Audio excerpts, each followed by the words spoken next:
Good morning, everybody. This is Newfie Boy 23.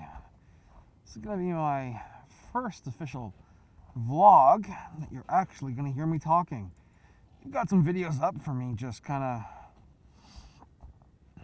of getting ready to vlog and missing my microphone, missing everything that I need to get my vlogs going. So here I am, and this time I've got all the gear I need, and hopefully it's all clear, concise, able to be heard. I'm hoping to get home tonight and get it all up. So, yeah. There we go. Get the bike started. Kippy kippy. So, what is today's discussion going to be about? I got one thing on my mind after seeing a few other vloggers commenting and talking about it recently is close calls. Close calls. What's the closest call you've ever had? When I get on the road here, I'm gonna tell you what mine is. Ugh.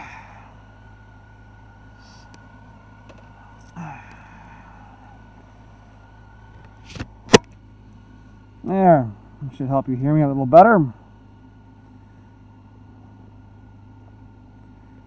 Anyway, I have a little bit of a tricky driveway to get out of every morning.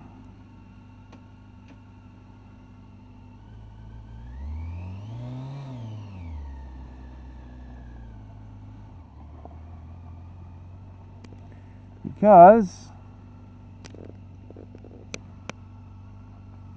both on a hill, and I have a hard time seeing down. But anyway, here I am.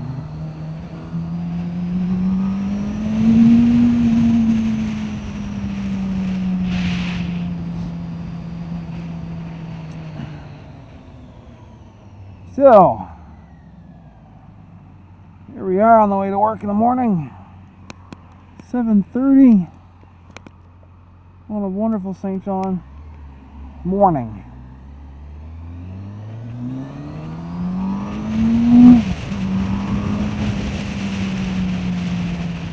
Wait! The close calls. A few years ago, I started with a GS 500 Suzuki.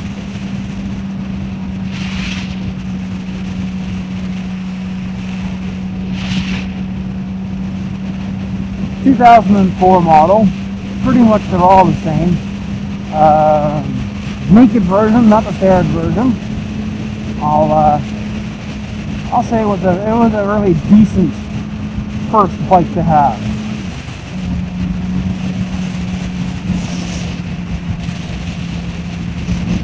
Absolutely loved my bike. Drove it everywhere.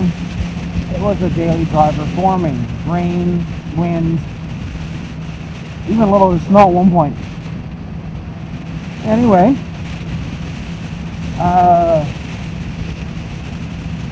I sold my bike in the fall of, see if I'll get this right, fall of 2009. Yeah, there we go. The reason I did so is I had a very, very, very, very close call that kind of scared me off of biking for a little while. Oh, it wasn't, you say? Ah, well, thanks for asking. It was myself nearly getting crushed by a asphalt eater, hitting a rock / concrete barrier, hitting cars, numerous other things. Anyway, here's how the story goes. Usually every day I go riding, I dress up in my full protective gear. So, you know, good boots if I had them. At the time I did. A couple pants, or a thick pair of jeans, which again I had.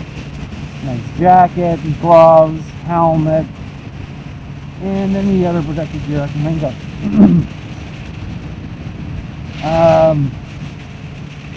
This day, I was washing the inserts from my jacket, so I didn't have my jacket on, proper jacket. All I had on was a sweater, very big sweater, mind you, still just a sweater. My gloves were in the same wash. My car was getting its tires changed, and a cousin called and said, "Hey, can you pop out and help me with something, something, something?" So me being the helpful guy that I am, I had to say yes. So I jumped on the bike and I went. The trip in was very, a trip from my home to the location was very nonchalant. And by the way, I used to live in, let's clean off the mic just here.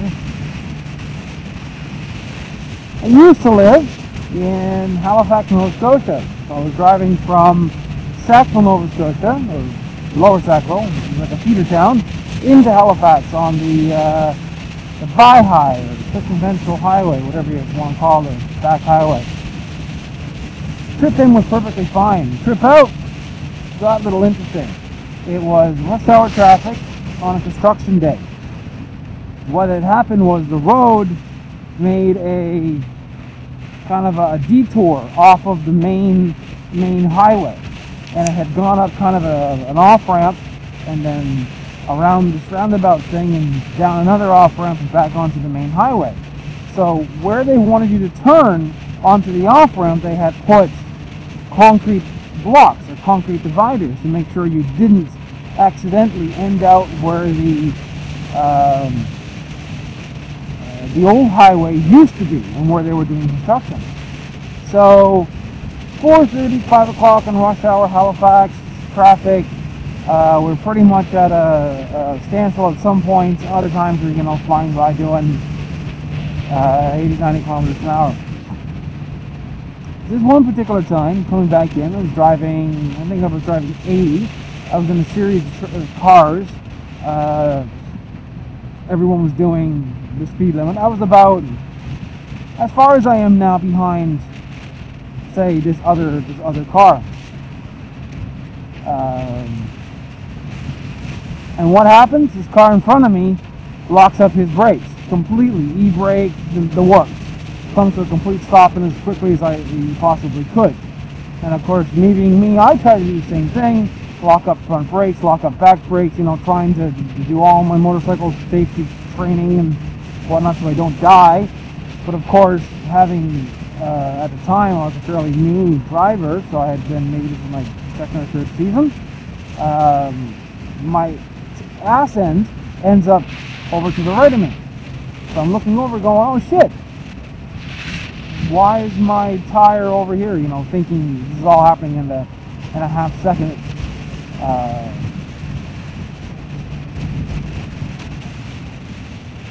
Anyway, this is happening. So I'm like, okay, training tells me let go of back brake. Back brake, let's go. Tire comes back around, or rear end of the bike swings back. I look forward. I'm about 6 or 7 feet from the back of Buddy's bumper, and I'm still doing about 40 or 50 kilometers an hour. So for you Americans, it's about 30 miles an hour. So I knew if I hit this guy, I'm probably just going to go right in through his back window, or hurt in some way. So I said, all right, what are my options here? Guess my options are to either go left of the car, right of the car. If I had gone left of the car, or right of the car, I would be between 2 lanes of traffic, and I would have to negotiate a slight right-hand turn, because we were at the area where the concrete barriers had been put down. So the cars were slightly going right up the up this off-ramp thing. Can you clean off this again? So anyway, or I could go left between the concrete barriers and the cars, hoping nobody squished me in, and proceed to go through it. Kind of slow down, slowly cope around. So I decided to go left as I'm gearing down and slowing down as best I could. Couldn't quite see the full length of the road on the left-hand side, so what I ended up doing was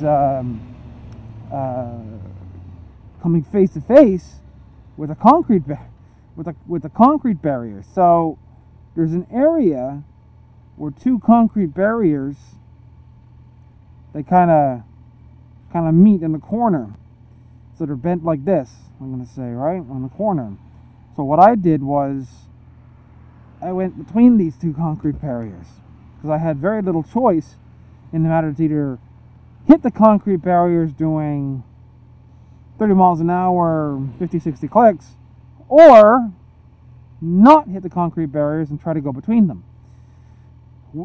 I had no idea what was beyond the concrete barriers. All I knew was that if I hit them, I was dead. Probably going to die. Or hurt.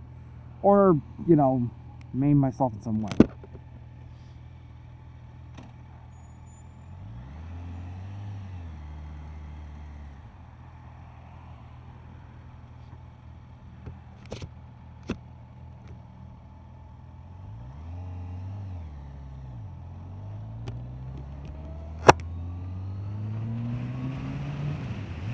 So anyway, knowing those were my really only choices, I decided to go between the concrete barriers, and I ended up jumping my street bike down over about a 3-foot, maybe 2-foot cut between where they had chewed up old old asphalt, old road, and where they had new road made. So I was kind of jumping this little area.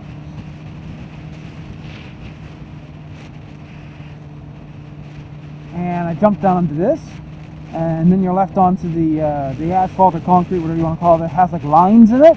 Basically, it's what they do to the roads just before they put down new asphalt or new concrete or whatever. Anyway, I'm down onto this thing, and I am still attempting to slow down, and I managed to bring the bike to a complete stop, and I look up, and in front of me is an asphalt eater. Basically this huge machine that has like a set of I'll call it, I don't know,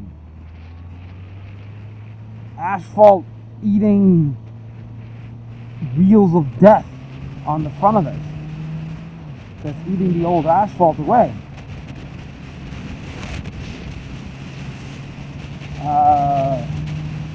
So I stop, I look up, Buddy stops the machine, gets out, comes and asks me if I'm okay, and the first thing I hear him say is, "I can't believe she did that." And I go, "What?"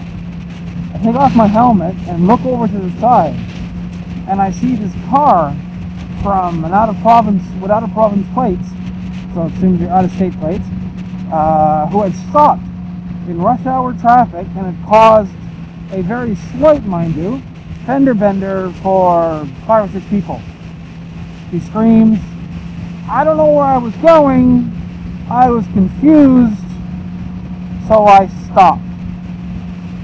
Awesome, lady, you stopped in rush hour traffic, nearly killing 5 cars behind you and a motorcyclist. So my instinct, not the best of instincts, was I'm full of adrenaline, thought I'd almost died. I took off my helmet and ran towards home with my helmet. I had no idea what I was going to do. I was going to, beat the car with the helmet or kick her door or some shit. But anyway, it was my very first instinct was to run towards her with helmet in hand. Anyway, I guess maybe I nervoused her or some of the other cars got her nervous. She, let me keep this off for you guys.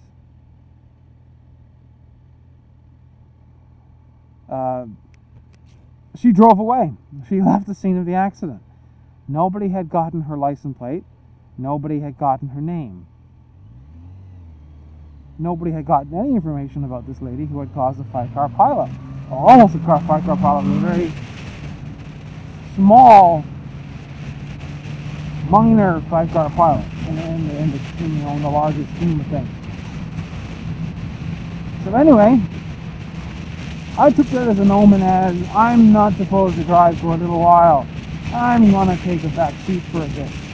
Not necessarily on somebody's bike, but I'm gonna take a back seat in driving. So over the next 4 weeks I have proceeded to sell my BF500, and then I was bikeless for at least 1 or 2 seasons until I got this bad boy. This is my brand new 2011 Phaser 8 that I just bought here in May of 2012. Alright. So that was my closest call that I've ever had to death. I mean, I've had some other minor ones like driving in Halifax and had a dump truck not see me. Oh, sorry, not a dump truck, a garbage truck not see me.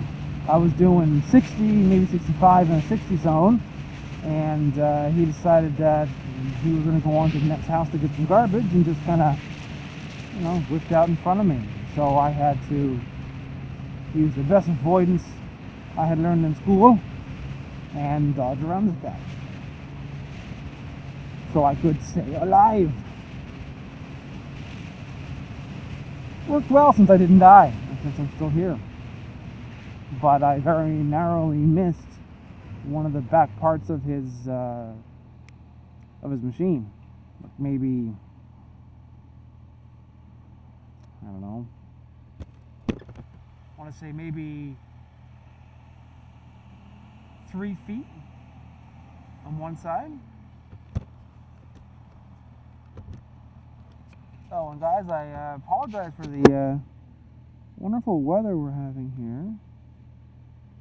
This is very typical St. John traffic and weather.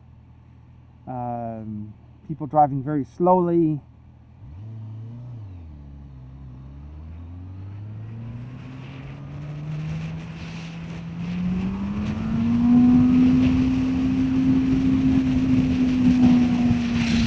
People driving very slowly in the fog, unable to see. And look, see a car. I think he pulled out there somewhere in the fog. Can you see him? No. Why? Because he has no lights on. Oh, yes he does. He's very.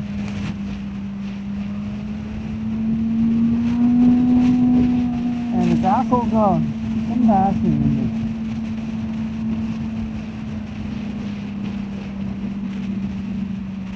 And here we are into traffic.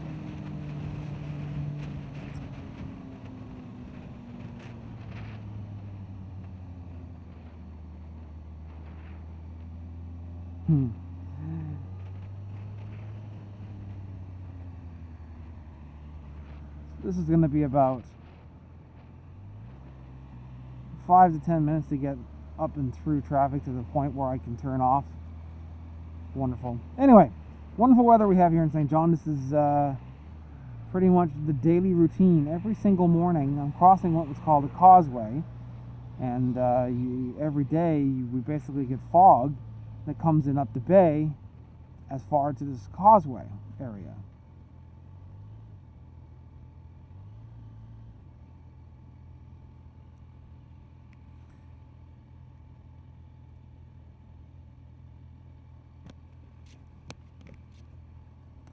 And the fog stays in the city until probably closer to lunchtime.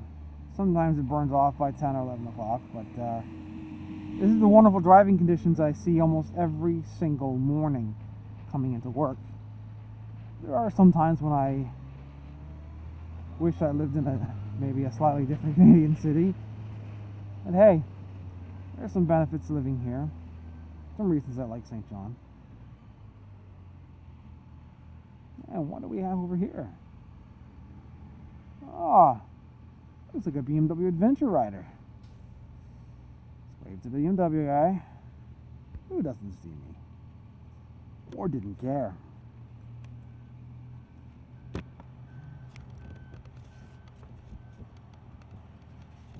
Woo. You're steaming up something fierce today. Everything is getting all steamed Can't see crap. Oh, that truck just very blatantly drove the red light. Very nice island. Very nice. Right. Right. Well, looks like the fan have kicked on. I've been sitting here for a little bit too long. Alright, let's get moving again. I'm about 30 seconds away from work now. I'm pulling into my work parking lot. Hopefully we don't have pedestrians just walking out in front of us in the green. Happens here all the time. Pedestrians believe they have the right of way all the time regardless, which is sort of true. But it's exceptionally true here in the city. Oh, I got an in. Looks like no visitors can park here today. How quaint. But how nice for us here as motorcyclists, eh? Meow.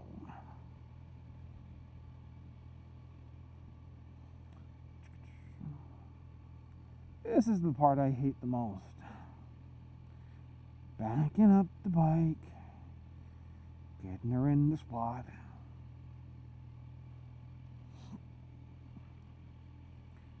Boom. So everybody, thank you very much for hanging on to the ride and listening to my close call. Tomorrow I'm going to follow this up with another video, hopefully, on my ride into work, if it's not too terrible. All right. Peace.